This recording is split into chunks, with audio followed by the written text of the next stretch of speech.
বাংলায় কথা বললেই বাংলাদেশি ট্যাগ দিয়ে গ্রেপ্তার করছে কলকাতা প্রশাসন। সম্প্রতি এমন কাণ্ডে খোদ বিরক্ত হয়ে উঠেছেন কলকাতার মানুষ। আর বাংলাদেশি ট্যাগ দিয়ে গ্রেপ্তারের প্রতিবাদে কলকাতায় বিক্ষোভ সমাবেশ করেছে তৃণমূল কংগ্রেস। এমনকি বিজেপিকে ভোটে হারিয়ে আটক কেন্দ্রে পাঠানোর হুঁশিয়ারি দিয়েছেন পশ্চিমবঙ্গের মুখ্যমন্ত্রী মমতা বন্দ্যোপাধ্যায়। ভারতের পশ্চিমবঙ্গের কলেজপাড়া হিসেবে পরিচিত কলেজ স্ট্রিট থেকে শুরু হয় তৃণমূলের প্রতিবাদ মিছিল। নেতৃত্ব দেন মুখ্যমন্ত্রী মমতা বন্দ্যোপাধ্যায়।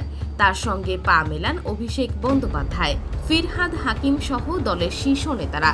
প্রবল বৃষ্টির মধ্যেও হাজার হাজার তৃণমূল কর্মী সমর্থক হাজির ছিলেন এই মিছিলে।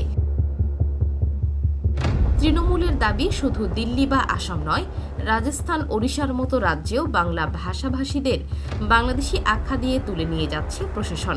অনেকে সীমান্ত পেরিয়ে পুশব্যাক করা হচ্ছে।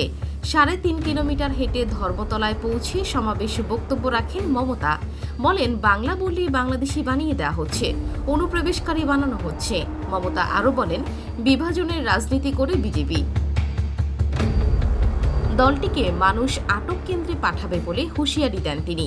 21 জুলাই শহীদ দিবসের আগে তৃণমূলের এমন প্রতিবাদ কর্মসূচি নিঃসন্দেহে রাজনৈতিকভাবে তাৎপর্যপূর্ণ বলেই মনে করেন বিশ্লেষকরা।